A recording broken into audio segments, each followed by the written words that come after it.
Hello guys, welcome back to another Inspo. For today's video, here we're going to show you how to factory reset VTech Cordless phone. So if you're interested, let's get started. So if you want to reset your VTech Cordless phone, this one's very easy. So the first thing that you want to do is you want to ensure that your base unit or unit here is plugged in and functioning properly. So it means that it has the text that you can see here on the screen itself. Now, from then on, you want to look into your handset here and you want to go ahead and press the menu or OK button to enter the main menu of your VTech here.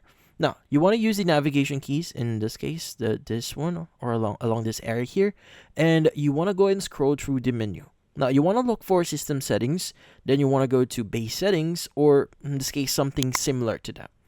Now, want to go ahead and select reset or factory reset from the available system settings, and you will be prompted to confirm this. So select yes or okay to proceed, and also just take note that this will erase all data and settings, and you need to set them up again. So the reset process may take a few minutes, so the phone might restart multiple times during the process. Just wait for it.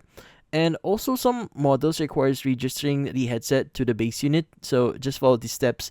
That is included in your manual if it also requires that, and also follow the instructions in the user manual to complete this step here. So it actually varies depending on what model you currently have, so it's best to refer to the manual itself. But in this case, that's about it. Hopefully this video was able to help you. Like and subscribe to NFT Inspo. Thank you for watching.